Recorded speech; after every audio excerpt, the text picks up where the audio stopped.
liefern. Im Evangelium von Haut fand noch etwas ganz Gelungenes.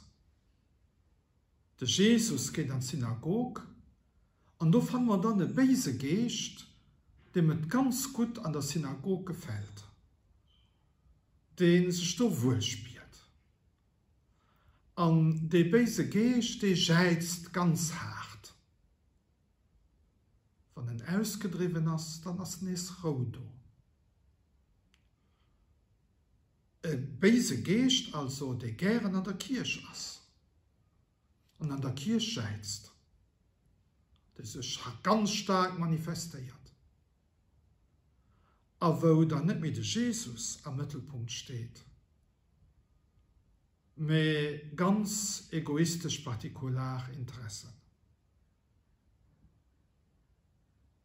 Das ist so wichtig, wenn wir von den schwätzen an der Kirche. Wenn wir über den einen kommunizieren.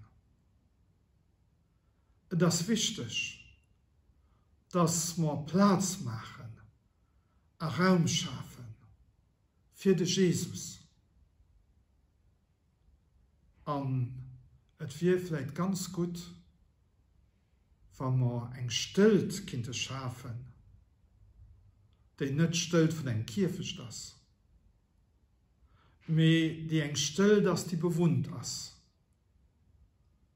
Die bewohnt ist vom guten Geist von Jesus Christus. Lassen wir uns von ihm heilen lassen. An all dem, was an uns ist, was Hirn an sein Handeln, was uns Erlösung bringt, was uns tief Glück bringt, von all dem, was dem entgegensteht. Ich wünsche euch alle Guten, eine ganz schöne Sonntag, bleibt gesund.